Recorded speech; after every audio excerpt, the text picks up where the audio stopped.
Welcome back, everybody. This is the Omniverse Comics Guide podcast with your boys, Eric Anthony. And Cheech. You say your name. Cheech Meringue. What was the... No. I said it right today, Dave Molyneux. You told. I did it. I got it right.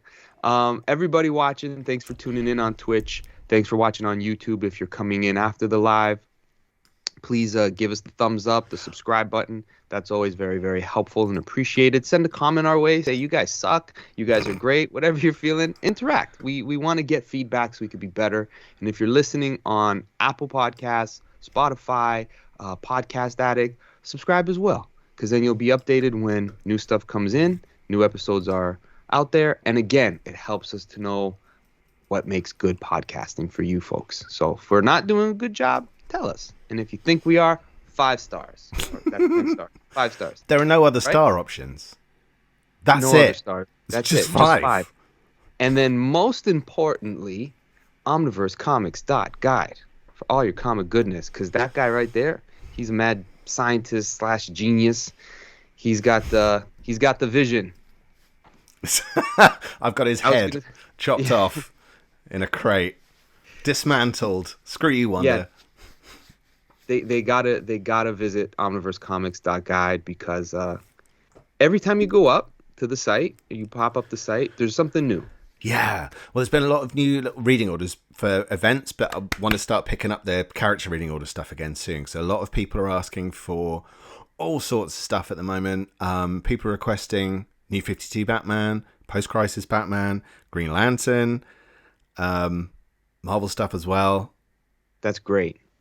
That just means that people know that eventually it'll be there. Well, they're the things that people are asking for most. So that's what...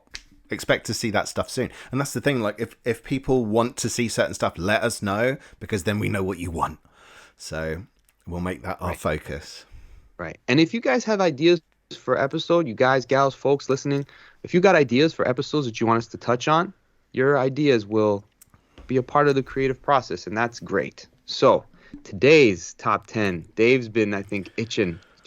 Do you want to do this? Do you want to do this episode? I'm like, okay. Why? But you want to know what? I'll be honest. I wasn't as excited when you would recommend it. No. But then as I was putting it together, I said, I want to do this next week too. I want to do it the week after. Really? I love it. Oh, it was so much fun because... Oh, man. I'm really relieved.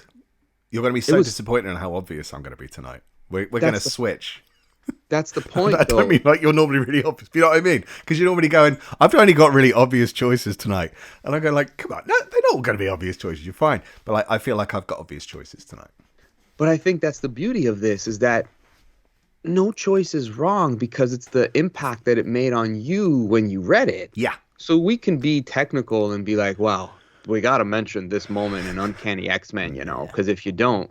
But you could also pick a very random issue of Daredevil, and it's where you were when you read it, and that's what matters. Yeah. So I'm excited to hear your obvious answers, because I got a bunch of obvious answers too, and I'm sure everybody watching has their obvious answer, but who shall begin?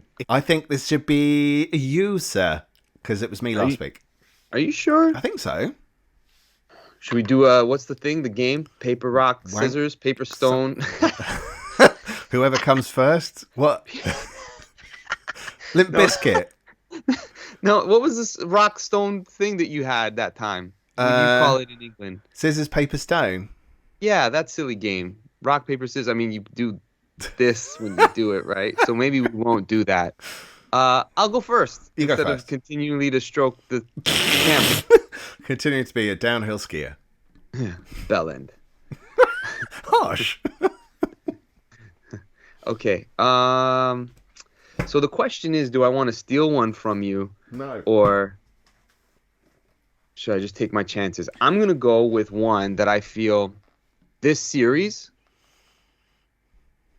top 2 series for fight scenes that I've ever experienced. Ooh. Top 2. So I'm probably number 1. You'll know exactly. Hold on a second. Issues. I have a pile of books ready for all the fight scenes. Yeah. I'm sorry, Dave, if you have this one. Go on. Invincible. No. Issues 115 to 120. I don't know if you remember it, but as soon as I show you a picture, you're going to say, oh, yeah. And anyone who's read Invincible, like, there's so many options in Invincible. So many. None of them are the wrong answer, for the record. But, like, something that stood out to me when I came back to me, I was like, oh, yeah. And the reason why is because this particular fight scene begins in issue 115, and it ends in issue 120, but it's not the main story. It's, meanwhile, in outer space, you got this. Is that Battle Beast? Battle Beast versus Thragg. Oh my god, I just remembered how it ends. That's just the preview. Is that the interior art, or is that... That's interior art. That's the battle. That's a splash page. It begins with them going after each other. I don't completely remember why the main reason was, but it's worth a read for sure. However, I remember reading the main story, and Mark Grayson at the time has got a family now, little baby. Like, there's some real soap opera-like drama taking place that you're invested in wherever he's at, on Earth, the different dimension, different time, whatever it might be. But then you cut to a scene. Sometimes it's just one page, and it's like, meanwhile, meanwhile in outer space, the greatest one-on-one battle of all time is taking place. And it's Ryan Ottley's art. His art is awesome on that series.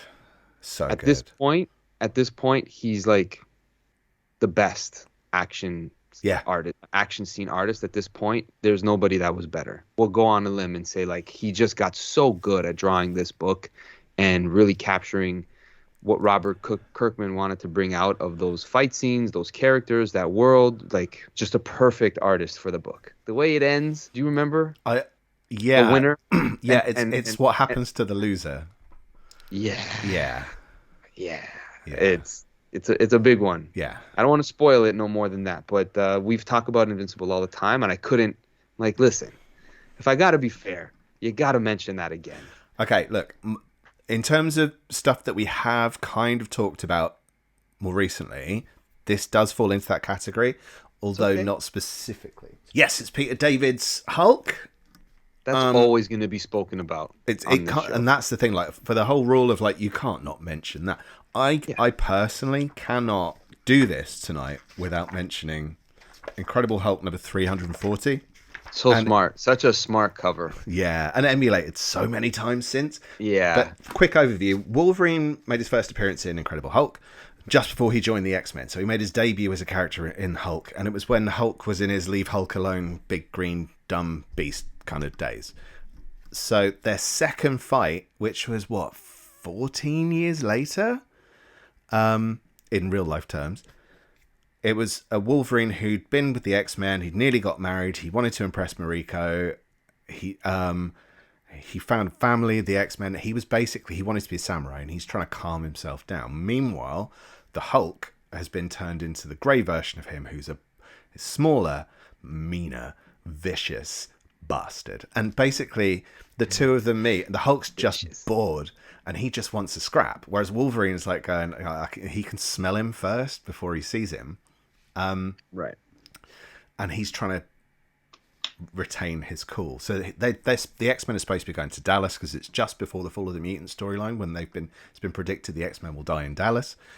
When they make the obvious joke in there for anyone who watched Dallas in the 80s about them coming back in the shower. But yeah, it's a very different setup to their first fight. So it's all about Wolverine trying to keep his composure. And there's this brilliant line that I've never ever forgotten. And I love it, and I don't care how cheesy it is. But Wolverine does lash out initially, but it's all about him not giving into the animalistic side. And he says, I pop my claws, but not my cork. He's joining the fight. He's fighting back to defend himself, but he's not going to lose his rag. And then he kind of loses his rag. And this is the thing with superhero fights, though. I mean, the Hulk's not really a superhero. He is super powered, but, you know. Is that for the most part, you look at some of these stories and the scraps between big characters, and they're all fairly inconclusive events. Or they'll just go, what if this person fought this person? And they'll have a fight, and there'll be a cover of them both slightly missing each other with their fists, you know, those covers. And they have a scrap, and then it's kind of inconclusive. Something happens, and then they'll kind of walk away, or they'll be separated, or a villain comes in and it's interrupted. And so that is quite a traditional thing, whereas with this, it is interrupted and it is inconclusive. But the point about it is the Hulk goads him and goads him. And this is about Wolverine trying to retain his composure at a time when he's meant to be leading the X-Men or co-leading with Storm. He needs to prove that he's not going to give in to that side of himself. So to me, that's what a fight scene should be about. Because people mess all the time when, like, I run a fight thing on whatever social media platform. I go, like, people go, "Who won this fight?" I go, like, I don't know, I don't remember. Because to me, it's the fallout, it's the impact it has. It's not the fight itself. And like I say, more often than not, there is no definitive winner. That's always the thing when people think of you, like in comic books and superheroes. It's who's stronger than who. Yeah, who's the strongest? Who can beat who? It's not, you're missing the point. It's should they do what they're capable of, and to what extent should they do it? There's a moral thing to it. Because the character you think is the dumbest could be written to be the most powerful. Like, it never fails to amaze me how scary the Flash could be with the power set he has. Because you just think he runs fast. Yeah, he's a dude that gets there quick. Like, yeah, that's cool. It's like, no, he doesn't get there quick. There's a lot more to it than that. And when you write it well, or like a fight scene well, you'll be surprised. Like, no, it isn't that Superman could just beat up a guy. There's a other aspect to it, right? So it's always that misnomer, I guess you could say, of like, it's just people fighting. Like, yeah, I get it, but I'm not going to read that. I'll just watch it on a screen. It's like, you idiot. It's true. I'm not judgy at all. No, not at all. Yeah. Not at all. But yeah, I think that's the thing. Like, for this one, for me, because like for me, it's the soap opera part of it always appealed to me more than the fights or the outcome of the fights. And in this one, there's an outcome to this fight that almost makes who wins irrelevant. Right. Exactly. So yeah, my first choice: Incredible Hulk 340, Hulk versus Wolverine. Yeah. Classic. My next pick is not classic. However, we did talk about it not too long ago, and I said that I would find it for you. And here it is. The pieces are falling off. Oh my god. Because I had it wrapped up for so long. Do they not stick anymore? No, they don't stick. It's been wrapped up in something. There's a Superman Returns. I was going to say, that look. Yeah, that doesn't belong. But here are all my original from when I was a little boy. No way. Superman was right here. And there I am holding his ass. And here's the fist. But this is just an issue literally of him and Lobo beating the crap out of each other. Because Lobo just said, I have an urge to fight. I need to fight someone that could fight me. Is that really what that story's about? Pretty much. He comes into town. If you look at the first page, John Bogdanov art with Louise Simonson writing, classic triangle arrow Superman. Yeah. He comes in singing, goes, "Yo, Superman, you got Thragg and company. You hear me, you bonehead bastard?" He just goes into town saying, I just want to fight. I'm looking to fight somebody. And then Superman knows this is the resurrected Superman, right? With the long hair and whatnot. It post? Right. It's post, yeah. So that's... Oh, wow. I don't know if you can see. I like his art, and I know that some people are really down on it, but like a lot of the time I think he's paired up with the wrong inker. It definitely grows on you because he was on Man of Steel, like and it gave Man of Steel that rocky sort of like, Superman's hard, like he's muscular, and Bogdanov drew him that sort of big 90s. So it's almost like a Saturday morning cartoon. There's little jokes in there. A lot of slobber knockers. That means something different here. I think I know what it means. It's a wrestling term here. Yeah, and then they have to team up. They end up having to team up. So this is what I always remember as a kid. Superman has to figure out a way to distract the alien invasion, so he punches Lobo literally through the ship. Sure, I really have a soft spot for people that pull those pages off, so to speak, when you see the punch and just the legs. Yeah. So, and he hits him so hard, Superman's like, man, I think my powers are increasing. I think he was on this trying to figure out how his being resurrected, how his powers were all working together. And then there's this really cool, sorry, I'm showing you these scenes from the comic, but like, No, it's just I've never 90s. actually seen inside it. Yeah. Is that Superman a shift in the... Who's that guy with the face? I don't know. He's just one of like the soldiers on the alien ship. I don't remember that well, but Superman punches him in the gut and his head pops off. It's just a comic of punching. So as far as fight scenes go, I always remember like this issue was just about the action. Like there was a story involved, but it was really to sell a... It's like a one-line story. Yeah, it's to sell this, right? So that kids could buy it to play with it. Sorry, I'm hitting it with the microphone. And it was issue 30. So it was a little bit of, Of Man of Steel? Yeah, it was issue 30 of Man of Steel. So they had a regular cover, like a newsstand cover as well. But this was the direct market cover. They need to do that again. They need to release more. Yeah, it was more fun. Superman, man. And include those stickers. I want to do that. No, it was fun. So have a soft spot for that from child. I even remember where we bought it, all of that. So I didn't have many comics that were like in sequential order. So these were the ones that I could just pull out and flip through when I had that itch to read a comic book. So I've read that many times. Don't remember the story exactly because it was just about it was like a wrestling match. Yeah, it was all punchy. That was it. And Lobo is like the Wolverine of the DC universe. He's alien, but he doesn't die. Like he calls himself the Resurrection King. Does he? King of Resurrection. Yeah, in this issue. Yeah, the Resurrection King is here. So Superman can go to town. It's the one person that Superman can literally beat the hell out of and not feel guilty about it. Right? Because he always has to like hold his punch or I had to hit them. But with Lobo, he could just unleash.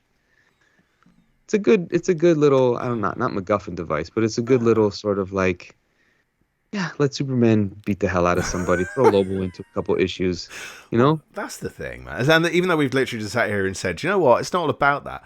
I mean, it clearly is on occasion, but 100%. But I've always wanted that issue. I have an unopened copy. I found. No way. Yeah, I found at Comic-Con. Just because of the nostalgia. No, a couple years ago. Do you reckon that sticks? Do you reckon it's sticky? It's still... So it's in plastic. Oh, what? So the original seal the seal bag is still on. Because apparently a lot of those... Not to go all geeky, even though, we're talking about comics. Oh, man. Yeah. I remember seeing that. So I saw it when I worked in the comic shop and I really wanted it. But I didn't want to risk buying it and then end up buying Superman books because... So I thought at the time. And now you love the Man of Steel. I do love the Man of Steel. Oh, Dave, your number 2. Yeah. So my number 2 is from the same book, but I'm going to take the cover off so it looks slightly different. I love it. I wasn't going to do this. I actually had a completely different choice to one side, and I'm now not including that for a different topic. But this is one of my favorite comics, and it's like the third issue of the Hulk I ever bought. It's from Peter David's run again because it's the same book, and there's some guy who's kind of like the devil. I think it's they're implying he's the devil. He runs a rival casino to the one that the Hulk's working at as an enforcer, and he gets this guy out of hell, this criminal murderer, and he turns him into the Ghoul. And for years I go like, if only there was a way to find out what other appearances this Ghoul character has made. None. Literally none. It turns out years later I found out no, he's a completely new character. But he takes him out of hell. He basically pulls his skin. This devil guy does, and he's got so he's got these kind of flesh wings and his kind of saggy flesh face and his claws and stuff, and he just sends him after the Hulk. And is this during the Jeff Purves? Jeff Purves, yeah. some people even now they're going back and they're going, oh, I didn't like that Jeff Purves era. I love this because I love the way he drew the Grey Hulk all the way through. It's literally the Hulk just ripping into this guy. So he's picking at him and pulling him, and he's just like, his skin just stretches, and he's got these talons that tear into his chest. But the thing that makes it for me is the entire way through, the Hulk is taking the piss out of him. So he's making fun of this guy. I loved it because I'd only read 2 issues before that, and I was going to not buy it. But the cover of this issue won it for me because it just looks like it's just a little bit on the nasty side. I just had to own it. So, and then I fell in love with the Hulk. That was the issue that made me go, I need to buy the Hulk all the time. Yeah. I've got issues I love more, but I love the nastiness of the Grey Hulk. And him just fighting this guy, even though this thing is basically like a pseudo-demon creature, I feel really sorry for him. It's the Jeff Purves art at that time. You know why I didn't like it when I first saw it? I didn't like how he drew the Thing. But I didn't realize that that's how the Thing was being drawn at the time by Pineapple everybody. Thing. Yes. Yeah. I thought that was his interpretation of it. Right. And I despised it. This is me going back reading comics retroactively. Yeah. Not realizing that for a time the Thing was being drawn like that everywhere. So it really wasn't him. There's this really weird issue though, where just after he's been turned into that really spiky pineapple thing, where he's trying to hook up with Ms. Marvel, who was Sharon Ventura, who was the She-Thing, and she looked like the kind of porridge thing. So it just looked that when they would occasionally show them kind of getting all friendly with each other, and it was just like some kind of weird pineapple dip. It was just odd. Like, so when I realized that wasn't his design, I was like, okay, I like the kind of creepiness. I like this sort of time of his him style. Being so yeah, like for the Hulk, I'm like, this actually works. It's not what I thought or what other people say. Like, I get why people wouldn't like it because there is very much a shift from what McFarlane was doing to then this stuff to what then Dale Keown. Dale Keown does afterwards. But this, I like this about the Hulk run is that it does have their artist eras that is the changing thing, and I think Peter David kind of changes the book tonally to match what the artists are doing. Absolutely, which is genius, right? That's what a writer should do. Yeah. No, it's a good point, and I think it was quite a fun era because it had an almost cartoonish style to it, and like you say about the horror thing as well, like he had an issue where he goes up against Werewolf by Night, and it just worked because it's this slightly gritty but slightly cartoonish art. It's a very odd style. I'm having trouble with my seat. It's a very odd style. You look like a bus driver, kids' school bus, just at the. That reminds me of a video I watched. Oh boy. So sorry, that was my number 2. Okay, nice. We're flying through these. These are fun though, man. I got so many. What's the word? Backups. Okay. I don't think you'll use them. No. We could do this again for another episode because it's, what's fun about it is that these are big highlight moments and you want to see how you get to that a lot of times. Like, how did that, like, what led up to it, not just the fight. Okay, I'm going to leave this choice to you. I want you to say either decide beginning or end. You pick beginning or end. End. Okay. No, beginning. Beginning? No, end. Okay. Which one, Dave? End. I don't know. Okay. So, we talked about this. Beginning? No, which one? End. End? Okay. How can we talk about a fight in comic books and not talk about Walt Simonson drawing Thor fighting the Midgard Serpent? Oh! Midgard Serpent. That was on my list. That's why I let you decide. I've only got 5. Really? Yeah. I can pick I've got the another. beginning. No. I've got another one. We can still talk about this. I love this. This was going to be my finisher. I love this. I chose it because I know how much you love it. Not to steal it from you, but I'm like, Dave was going to love this choice. if he had forgotten it, Uh-huh. it's gonna make him happy that we talk about it. Yeah. It's Walt Simonson doing splash page after splash page, which I think they stole that idea for Death of Superman, Quite where possibly. the final Did the Kirby final ever issue. do that? I don't know, but I know that they took a lot of things in the Death of Superman storyline from Walt Simonson's Thor, which makes sense because Louise Simonson was in the room. Oh, of course. So the doom of the Doomsday punching his way Oh my out of God. whatever. Yeah. That's Surtur's sword. Yeah.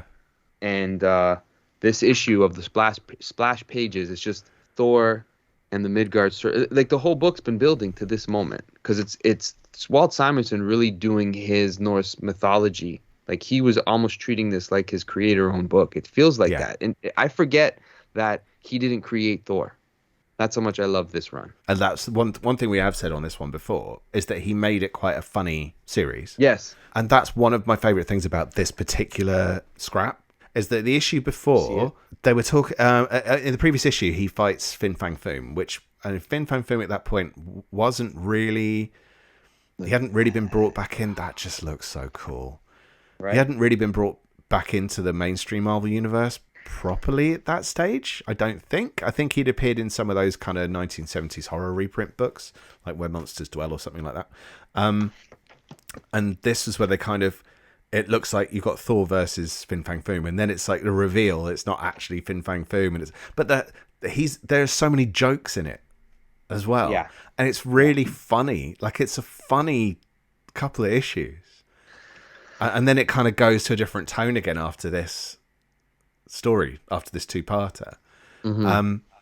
It's just so much fun. Like, and that was one of those issues reading it.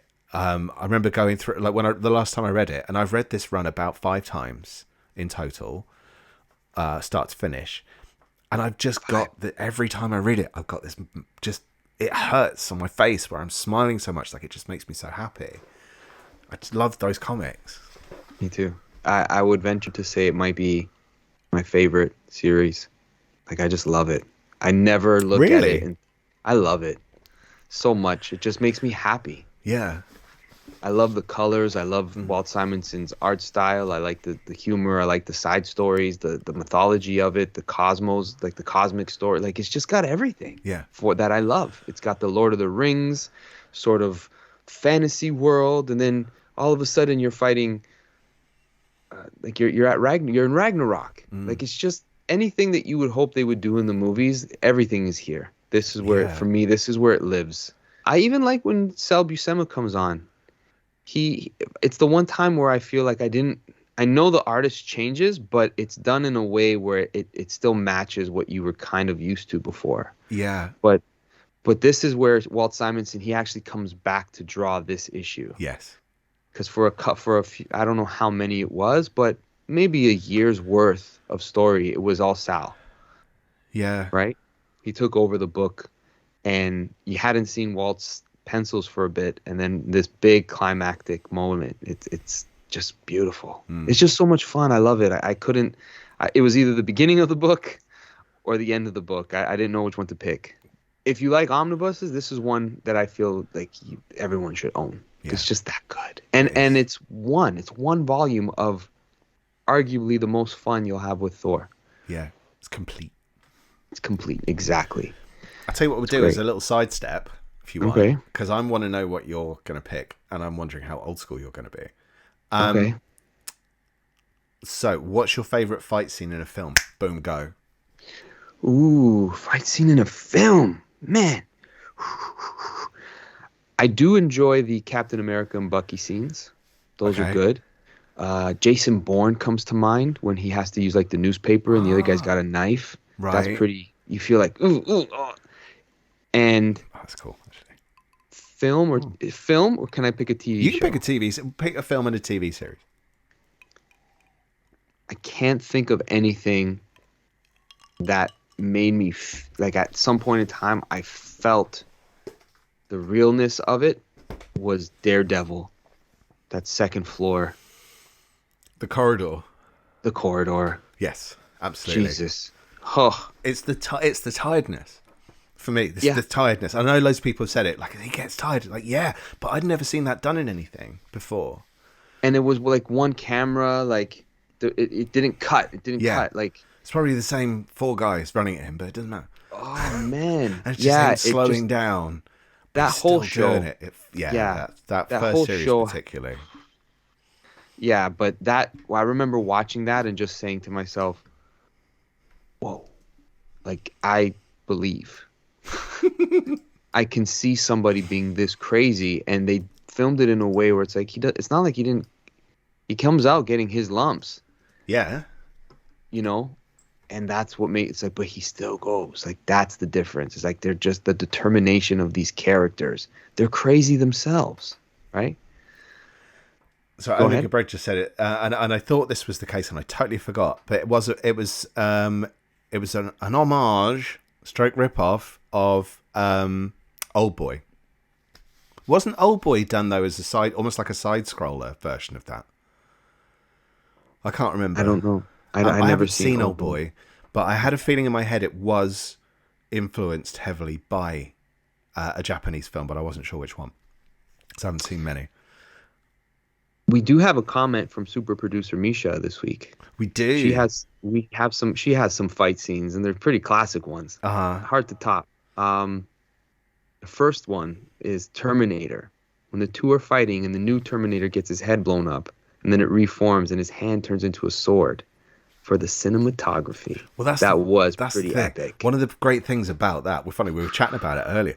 One of the things that's great about it is like when you have 2 guys fighting, there's a limitation there in terms like if something happens to someone that's so like incredibly brutal, they're either going to be dead or like severely injured. With Terminator 2, you've got 2 different types of killing machines just going at it. You know, and that's what kind of ups the ante to a whole nother degree. I loved that film. I haven't seen it in years, but like I've seen it so many times as a kid, basically. I have a plan to watch it soon because I just finished watching the Arnold documentary on Netflix. Oh, yeah, I was gonna watch it. And I'm like, I want to watch Predator. I want to watch Commando. I want to watch everything. Like, it just made me. In years. Yeah, it's just the fun of. Action movie sometimes is just what you need to cleanse the palate from, the nonsense. I will tell you my one before we carry on. Yeah, please. It's from Raiders of the Lost Ark, and it's when Indy fights the really buff Nazi guy. But in front of the plane. He's got no chance of winning. He's got no chance of winning. He's totally outmatched. The guy's just on top of him. And it's just that, yeah, I love that. But yeah, the propellers, of course, get him, but it's that's what I love about Indiana Jones as well, is that he's it's famously almost inconsequential in the first film that he's the star of, but if you took him out, the same stuff happens anyway. But I don't care. I like that about it. It's almost like he's a passenger in his own film instead of a main character. Like he found himself on a journey. That's the thing. Like he's caught up in. He witnesses it all. Yeah, he's caught up in this adventure that he's just got to figure out a way to stay alive. Yeah. Really. Yeah. Right. It's almost like a computer game. That's why Tomb Raider makes so much sense. We were talking about Daredevil just now, so let's bring it around to this. Now, there are so many fight scenes in Daredevil. There was one I was going to choose, and part of the reason why I didn't choose it, even though it's probably the one I want, is because I don't have that yet. I'm waiting for the Andersenti Daredevil Omnibus to exist. Meanwhile, let's jump back to Frank Miller. There's too many to choose in this. There are too many to choose from. And the funny thing is that you can, when people say like, oh, that comic is so cinematic, you can see the cinema influence in these fight scenes. Like it's fantastic. It's not just that they're scrapping, they're using what's in their hands and they're using it with their surroundings, and it's choreographed. It's the best. Really well choreographed. Now, so I'm going to choose quite an obvious issue, but I'm not going to choose the obvious moment. So it's Daredevil 181, which is famously the death of Elektra. It's the clash between Bullseye and Daredevil after the death of Elektra. So it's a very emotionally charged fight. Daredevil is enraged for in theory, quite a controlled guy. He's really not controlled in this, and it's the way they jump around through the streets and they're crashing through windows, and there's one bit where Bullseye he's got Elektra's size her two psi weapons. And to get away from Daredevil at one point, he hooks them onto a passing train and it drags, which will probably rip his arms out, but whatever. It doesn't matter. It's cool, right?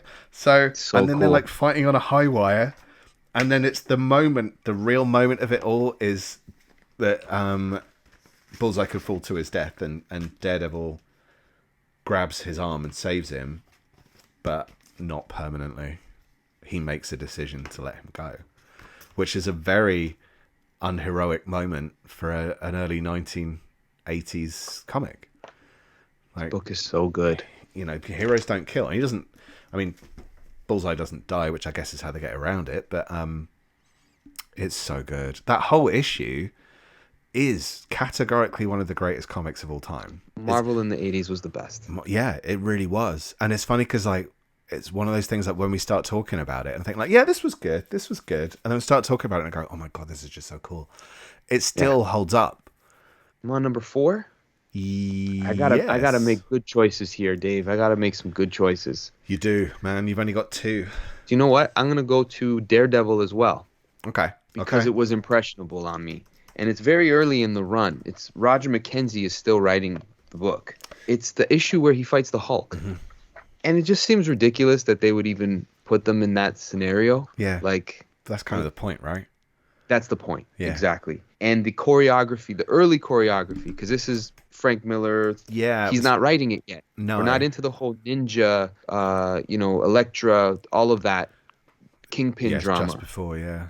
This is just before. But this was the moment where I really started to pay attention to the art and seeing how he was fighting the Hulk. And there was this one moment. Oh, what? With the multiple. The silhouette to show the movement of Daredevil, what he's capable of. And the only way that he can avoid being absolutely crushed by the Hulk. It made me appreciate this artist is really telling a story in one frame. I'm able to do all of that.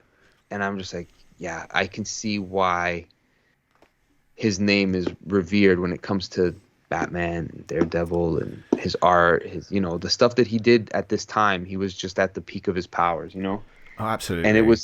And he wasn't even writing the book yet. So I was getting real excited of what was in store because, like you said, some of those fight scenes and issues and the death of Elektra and all of these things, it's like, again, you feel like Frank Miller created Daredevil to an extent, the way Walt Simonson is with Thor. Yeah, he essentially made Daredevil what he was for at least a very long time. I think like the only time it changed, was the only time Mark Waid.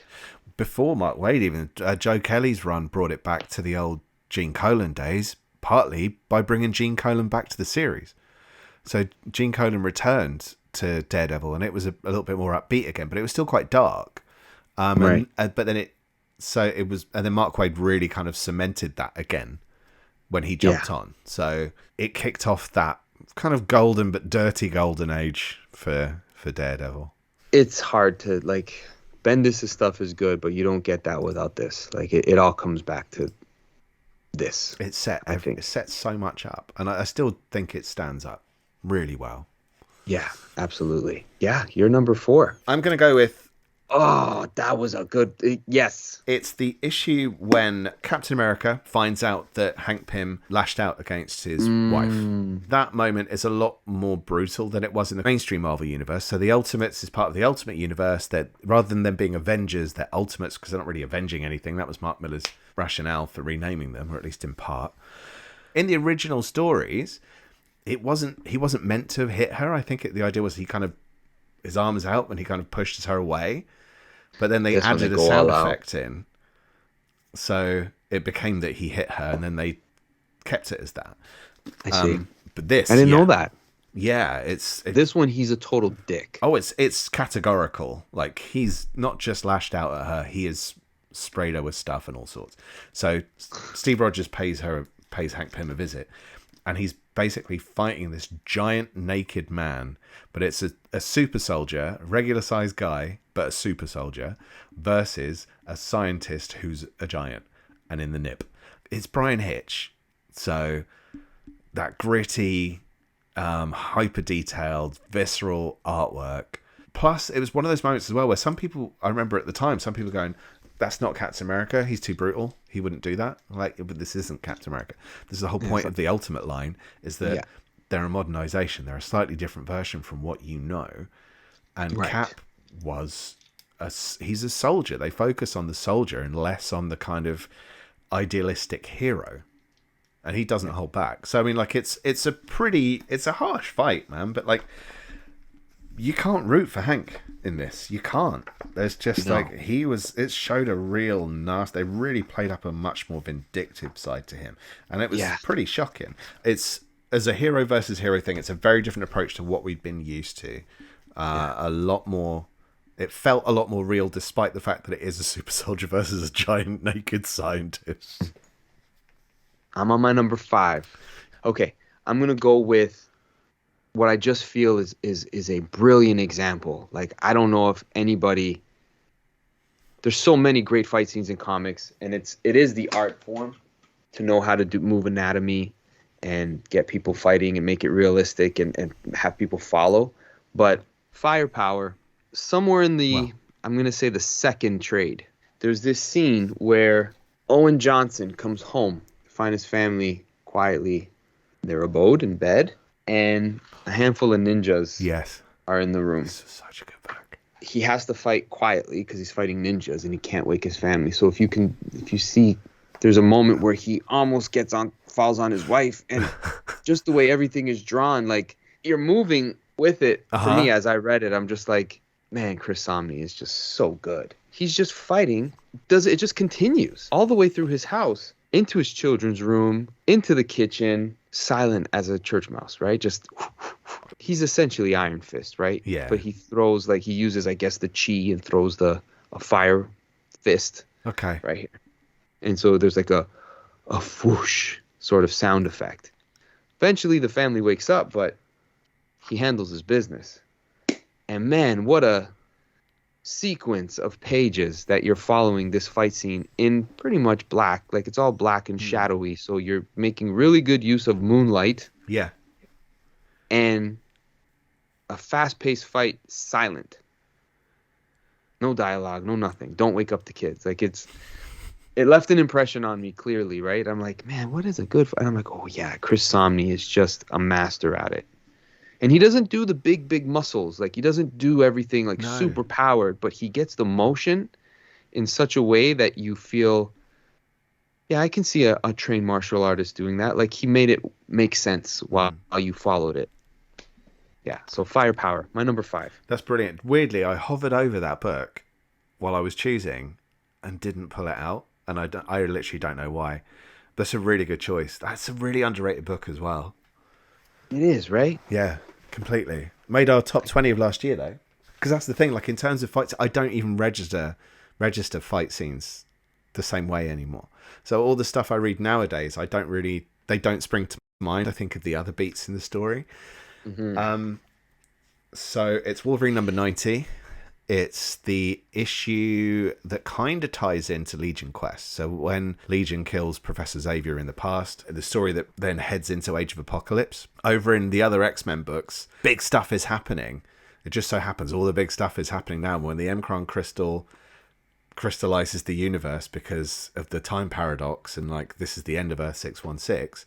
It's at these key moments when some major thing has happened. So this issue was drawn by Adam Kubert. It was written by Larry Hama, and there are some fold-out pages in it as well. But it's basically the first Wolverine Sabretooth fight in some time. So Wolverine left the X-Men after Fatal Attractions when he lost his adamantium. This is when he comes back, and they've taken in Sabretooth. But Sabretooth's kind of a prisoner in the house. He wants to confront him, and there's no X-Men because they're all abroad on holiday. And they're basically seeing to the whole Legion situation. So it's just Wolverine and Sabretooth fighting it out in the mansion, and it's the Bone Claw version of Wolverine versus Sabretooth. So it's the first time you see that. And the great moment as well of, like, I think it could well be the first time you see him do this since he lost his adamantium, which was like 15 issues earlier, where he defeats Sabretooth ultimately, and he holds his fist there, and the two bone claws come out either side of his face, and then it kind of fades to black, or cuts to black, I think. I'm doing this purely from memory. And it says like schlicked, because it was a slightly different sound effect when he was popping his claws when he had bone. When he got the bone, it made a very different sound. So yeah, he schlicked ya. He schlicked at him right up the middle. Yeah. And it cuts, so you don't know what happened. You literally had to sit on that for 4 months while we had the Age of Apocalypse. Because then Wolverine was replaced with Weapon X for 4 months, which was brilliant fun, man. I still love the Age of Apocalypse. I don't care what anyone says. Who doesn't like the Age of Apocalypse? You occasionally see people that literally just kind of like, I read it, it's all right. And you're like, well, I mean, fine, you're entitled to your opinion, but... I think you got, like, yeah, it was something like that. You have to transport yourself to the time. It's hard to do post, whatever the event was, and 30 years later, but it's like, no, this wasn't like it is now where they renumber books. They didn't do that. This was, in everyone's mind, official and upsetting, but yet you wanted to know what happened because the story was like all of the what ifs of X-Men were happening. Well, yeah, because they had Gambit kiss Wolverine. No, Gambit kiss Rogue. Yes. I would have preferred to see Gambit kiss Wolverine, I think. He would have got schlicked. Yeah, he would have done. He would have got a claw up the middle, for sure. There was, the big reveal in X-Force when Rainfire unmasks. Remember Rainfire? I don't. Anyone? No. No. He was crap. He was a knockoff Strife, basically. Mm-hmm. But I think the reveal is that he was Roberto da Costa. He was Sunspot. So the main villain was Sunspot. Okay. And then it's like, how is it Sunspot? You've missed nothing. But yeah, they did a number of those, yeah. And it was this thing's happened, like, you can't stop there. It was a great cliffhanger moment. It was a really good cliffhanger moment. And it was something we knew was coming. It kind of could only go one way, but it doesn't matter. It was just pure shameless fun. The issues before that, I think, is one when he fights Daredevil, another one he teams up with Ghost Rider against the Brood. And they're filler. They're filler and the Sabretooth things come in. And then it happens, and you kind of know how it's going to play out, but it doesn't matter, because it's happening, and we finally got this, and then it's like, Emcron Crystal. And we had to wait to find out what happened. So, yeah, it was cool. That was a fun era, man. That was when X-Men started to get back on track again for me, I think. Yeah, no, there's so many. That's doing these lists. There's so much good stuff that we've read, so much to reread, and stuff that you haven't gotten to yet that's on the shelf. So it makes me excited again for the hobby, because after a while it's like, what else? Like, I'm gonna keep reading. Do I read that again, or should I?